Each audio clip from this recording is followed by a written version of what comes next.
আঞ্চলিক হাফিজিয়া মাদ্ৰাছা বিহামপুৰত ৭৬ সংখ্যক গণৰাজ্য দিৱস পালন।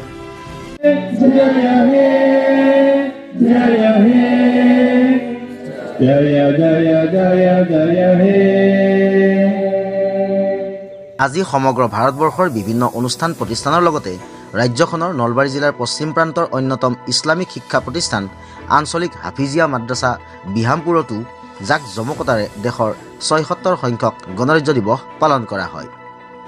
পতাকা উত্তোলন কৰে যুৱ সমাজকৰ্মী গংগাপুৰৰ মেছেৰ আলীয়ে।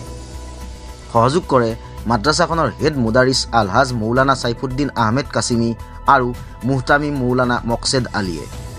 পতাকা উত্তোলনৰ অন্তত এখন সভা অনুষ্ঠিত কৰা হয়।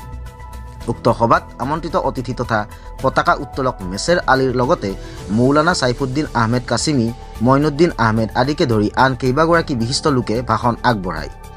আনহাতে গণৰাজ্য দিৱস উপলক্ষে মাদ্ৰাছাৰ ছাত্ৰসকলৰ মাজত অনুষ্ঠিত কৰা দৌৰ, ফুটবল, কাবাডী, লং জাম্প আদি বিভিন্ন ক্ৰীড়া প্ৰতিযোগিতাত শ্ৰেষ্ঠ বিবেচিত প্ৰতিযোগীসকলক ট্ৰফি আৰু মেডেলেৰে পুৰস্কৃত কৰা হয়। কোৰাণৰ আয়াত আবৃত্তি কৰে মাদ্ৰাছাখনৰ ছাত্ৰ হাফিজ আব্দুল মমিন আৰু শিক্ষক হাফিজ ফজলুৰ ৰহমানে।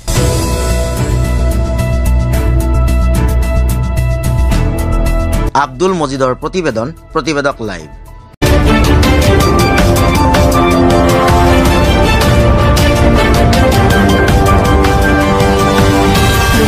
প্ৰতিবেদক লাইভ, পোহৰৰ দিশে এখোজ।